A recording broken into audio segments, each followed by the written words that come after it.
based on the works of Karol Wyszyński. Diaries of Magic Eyes. December 8, 1334, Fish City. Dobrzegniew mercenary, full-fledged mercenary.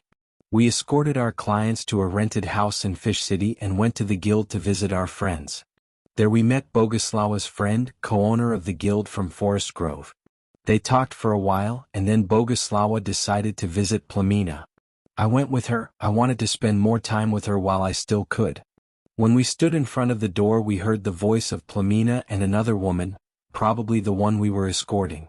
We knocked on the door and Plamina immediately leaned out and exchanged a smile with us.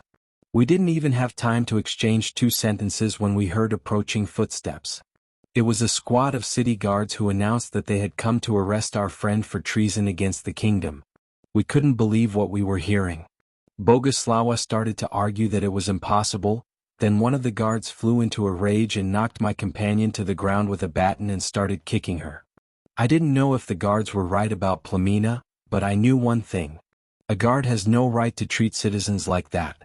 I went up to him, he looked at me and asked if I was a rebel too. I didn't answer him, I simply grabbed the mace that I had on my belt and swung it with all my might. I saw pieces of teeth scattering on the floor and the guy falling to the ground. The other guards, frightened and confused, asked who I thought I was. I answered full of anger that I was Dobrzegniew, Knight of Wrath. Everyone turned pale in an instant, they clearly knew who I was. I was ready to fight any of them just to protect Boguslawa. My joy was interrupted by the voice of the woman who was in the room with Plamina.